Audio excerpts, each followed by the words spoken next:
But guys, we'll start with an opening statement, then go to Niz. Recording in progress. How's everybody doing? All right, so Thursday practice on a Wednesday because of a Friday game, but creatures of habit. I know all of us coaches, we write down it's Thursday today, but even though it's Wednesday. So prep is almost done, but not quite done. I like where we're at. We've had a good week, and we're getting closer to kickoff. So with that, I'll open it up to questions.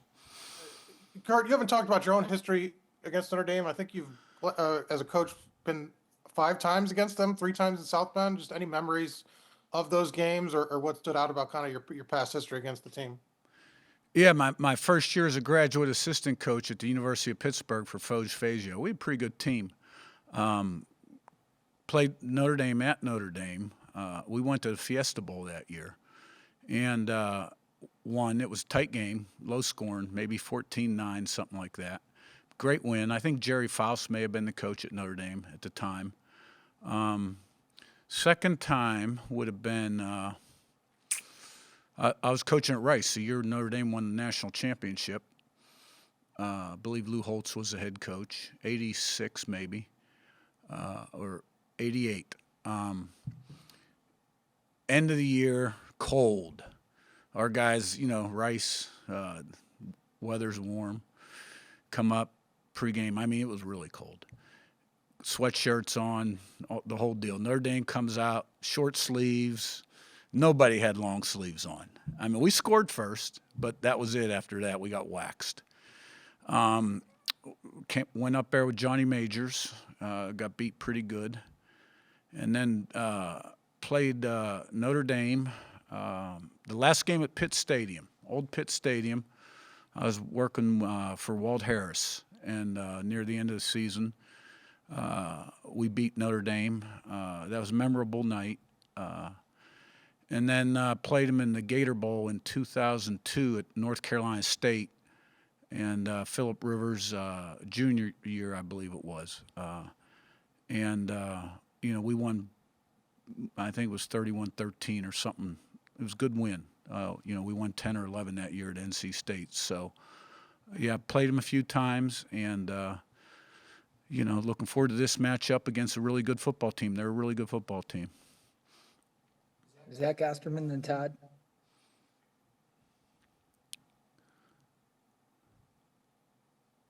Sorry, yeah, don't mute me there.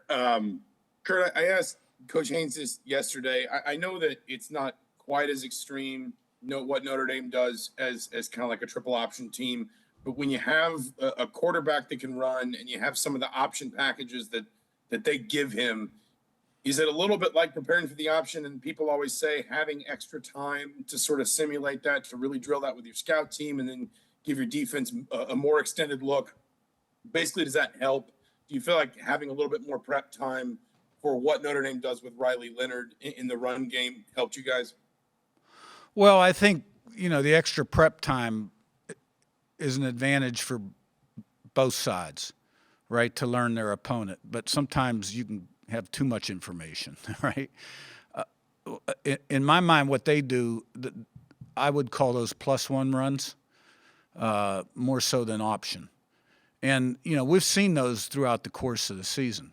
Now, who they're doing it with is the difference. They're good up front. Riley Leonard's a great competitor. He's got great mobility. He can throw the ball well also. Backs are good. So, there may be a little wrinkle that we haven't seen yet, but for the most part, we've seen this kind of stuff and seen it through the years. At the end of the day, it comes down to blocking, tackling, gap control, winning the line of scrimmage, and the fundamentals of football. So they've got a good offense. Riley Leonard's a big part of it. I've been watching him on tape for a few years, studying, when he was at Duke. I think a lot of them as a player, and they do a nice job. Todd and Zach Browning. Curt, Jaylen Walker spoke with us yesterday, and one of the things that always comes across when we speak with him is his kind of joy in the moment and his joy in playing the game, and he obviously backs it up on the field. what do you think has made him tick, and what's made him so instrumental to your defensive success, not Yeah. only here but back at GMU? Yeah, I love that guy. Great guy to be around. Always a smile on his face. I mean, and a really good football player, and a guy that really didn't come. He came from a tough situation in Richmond, and football was like his way out. And I've heard him express that a few times. And he loves the game. And when we recruited him, he was a running back and a linebacker. He's about 195 pounds. Coach Haynes, I give him a lot of credit. He really, from the very beginning, thought he was a terrific prospect. And since the first day he stepped foot on campus back at James Madison, those things showed up. Speed, quickness, twitch, love of the game, passion, and made a lot of big plays at James Madison, game-changing plays, and has done so here too. He's a top-notch guy. And he's a guy I'll really miss when it's all over, and we don't plan on this being over for a while, okay? But I think an awful lot of him, and he loves football, loves it. Zach Browning, then Jack. Hey, Coach, you've talked a lot this past week and in the lead up to this game about different things that your team needs to do, whether it's stopping the run, limiting turnovers, keeping Curtis protected. But if you could single out one thing, the most important thing for you guys entering Friday, what would that be? Play well from the first play to the last play. Jack to Mike Schumann. Hey, Curt, I guess with the potential for snow on Friday in South Bend, I guess how do you approach preparing your team for that and also kind of managing that during the game? I hope it snows 1.5 feet. We have a Canadian quarterback. Did you see him throw the ball against Purdue? I mean, this guy grew up like in the frigid north. He looked pretty good to me that night, so I don't think it's going to bother him very much. And so much revolves around that guy, right? Everybody else will find a way to stay warm, but it's not a concern. It's going to be cold. It's going to be windy. There could be snow on the ground. Both teams have to play on it. We've been practicing outside in the cold for a long time, and we played in it against Purdue. When we started the game, there was snow on the turf. It was cold. It was windy, so we've been through it. Mike to Matt Weaver. Yeah, hey coach, I know from a travel standpoint, you've said you like to get in as late as possible. I'm just curious with the special situation here. Are you still able to do that, or are you on a special travel schedule because of the CFP? And are there other distractions from the CFP that's kind of being pushed down that kind of takes you out of your normal routine? No, not really. This first round's treated like more of an away game. So we'll have our normal Friday routine tomorrow, leave about the same time we normally would. We will charter a plane up there, flying to South Bend, take a bus to Michigan City, about 50 minutes away, hotel, team meal, meetings in the evening, have meetings in the afternoon before the game. So not much is going to change for this one here. All right, Matt Weaver, then Zion. Hey, Coach, how you doing? Great. I know you won Coach of the Year awards before, but you basically swept almost all the awards so far, the national ones, kind of especially stand out. What's it mean to you as a head coach, and then just to this program who haven't had these kind of recognition in the past? Well, I got to stand up for myself. I think I've swept all the awards, not almost all. No, bad, I'm not my eligible. bad. I'm not eligible for the Dodd because I haven't been here a year. No, but it's a credit to our team and our coaches, and it's flattering. I haven't really had a lot of time to think about it. Truthfully, I'm sure at some point it will register. I think when you're young and you aspire to be good in any profession, these kind of things are meaningful. But I got to give a lot of credit, first of all, to our administration for providing the support and commitment that allowed us to have the means to be successful, and then our staff who had a major role. Derek Owings, our strength and conditioning coordinator, the assistant coaches, in developing these players, and then the players themselves who chose Indiana, bought into a vision and a dream, you know, and they had to dig deep. They had to do their research and believed it was possible. And for a lot of them, were looking for a bigger stage to prove themselves. And they've bought in.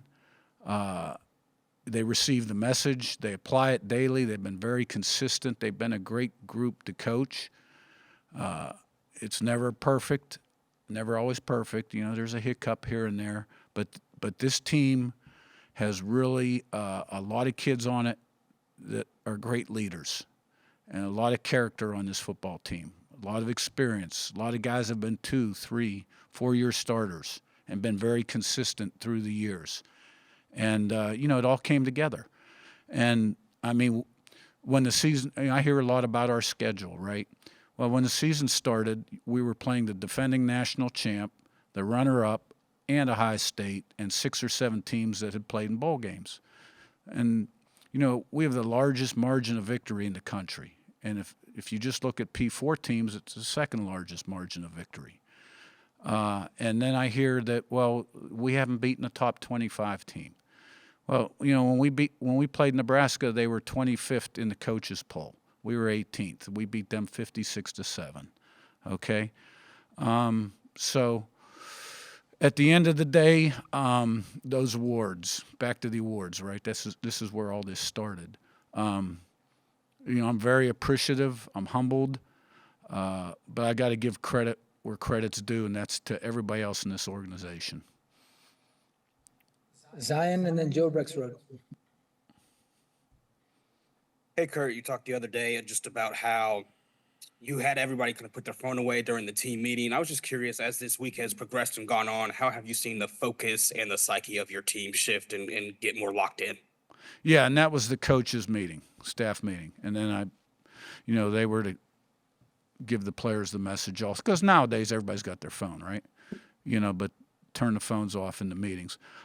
I've really seen the focus, the prep, the urgency on the practice field, the speed at which we practice, the execution level really ratchet up a notch or two. Not that it was not good in the off week, but this is game week and it's different. So I like where we're at, and I hope I like where we're at when I walk off the practice field this evening, but I'm confident that I will. Joe, last one.